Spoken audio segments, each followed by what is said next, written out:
You know that feeling, that little knot of anxiety in your stomach right before you check your bank account? I lived with that feeling for years. I was making decent money, but I was also drowning in clutter, in credit card debt, and in the feeling that I was working like crazy but getting absolutely nowhere. It all changed when I stopped trying to overcomplicate my finances and just adopted 5 simple rules from minimalism. These rules didn't just get me out of debt, they gave me a kind of financial peace I honestly didn't think was real. And in this video, I'm going to share the exact 5 rules that got me there. We're not talking about crazy spreadsheets or budgets that make you want to cry. This is all about simplicity, being intentional, and setting up a life where your money works for you, not the other way around. If you are just so tired of the financial stress, stick around, this might be the mindset shift you've been looking for. For years, my financial life was total chaos. Every time I got a raise, my spending would somehow magically expand to eat it all up. Sound familiar? My closets were stuffed with clothes I maybe wore once, my KitchenAid gadgets I'm pretty sure were still in the box, and my credit card statements, well, let's just say I dreaded opening them. I felt like I was stuck on a hamster wheel running faster and faster just to stay in the exact same place, stressed, overwhelmed, and with basically nothing to show for it. I was part of that 63% of Americans living paycheck to paycheck, even with a good job. The worst part wasn't even the debt, it was the feeling of being trapped by my own stuff and my own spending habits. My breaking point came one month when an unexpected car repair completely vaporized the tiny bit of savings I had. I just sat there, looking at the bill, and realized I couldn't live like this anymore. Something had to give. I started getting curious about minimalism, not just as a way to tidy my apartment, but as a financial strategy. That's when it finally clicked, financial security wasn't about making more money.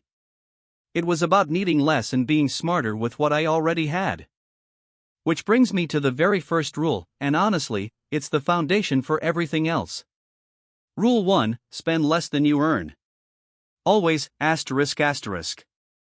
I know, it sounds ridiculously obvious, right? But it's the single most broken rule in personal finance. The goal here is to create a gap between what comes in and what goes out. That gap, that margin, isn't just money, it's freedom. It's what you'll use to pay off debt, build savings, and actually invest in your future. For me, this meant getting real about where my money was going. I wasn't buying yachts, it was the daily $7 coffees, the subscription I forgot I was paying for, and the late-night add-to-cart clicks that were silently draining my bank account. Rule 2, pay yourself first by automating it. Okay, this one is where the magic really happens. I used to try to save whatever was left over at the end of the month, which was usually nothing. So I flipped the script. I treated my savings like my most important bill. I set up an automatic transfer to whisk a percentage of my paycheck into a separate savings account the day I got paid. This creates something called artificial scarcity. The money is out of sight, out of mind, before you even have a chance to miss it. It makes saving the default, easy choice and makes mindless spending harder. Start with whatever you can, even a small amount, and let the robots do the work for you. Rule 3, build a financial moat, your emergency fund. Life happens. Cars break down, people get sick, and jobs can disappear. Recent surveys show that a huge number of Americans can't even cover a surprise $1,000 expense without going into debt. Your emergency fund is your shield against that chaos. This is a separate account with 3 to 6 months' worth of your essential living expenses. Having this fund is the difference between an inconvenience and a full-blown crisis. It's not just money, it's a wall that protects you, letting you handle a curveball without panicking and racking up more debt. It's pure peace of mind. Rule 4, buy less, but buy better. Minimalism isn't about owning nothing, it's about owning the right things. This rule is your ticket off the hamster wheel of cheap, disposable stuff. Instead of buying 10 fast fashion shirts that shrink and fade, you buy 2 that you love and that will last for years. I started a simple habit for any non-essential purchase, a 24-hour waiting period. I'd put the item in my online cart and just walk away. 9 times out of 10, the urge to buy completely vanished by the next day. It's a simple trick that helps you tell the difference between a fleeting want and a genuine need. Rule 5, define enough and aggressively eliminate debt. High interest debt is a fire in your financial house. You have to put it out, fast. A simple framework like the 50/30/20 rule can give you guardrails: 50% of your income for needs, 30% for wants, and 20% for savings and blasting away debt. But the most powerful part of this is learning to define what enough actually means to you. In a culture that is always screaming for more, deciding on your own finish line is a quiet act of rebellion. It's the realization that real wealth isn't about having more things, but about having more freedom and more choices.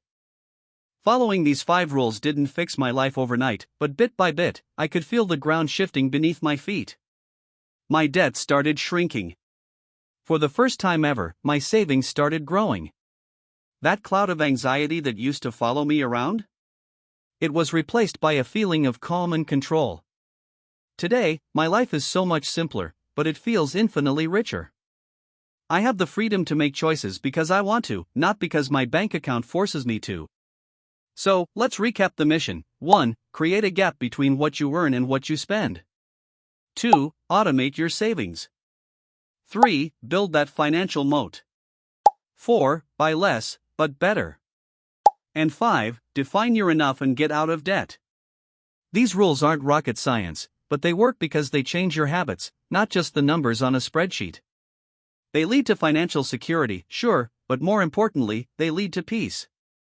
So, I'm curious, which one of these rules are you going to try first? Let me know down in the comments. And if this was helpful, a like and a subscribe would be amazing. Thanks for watching.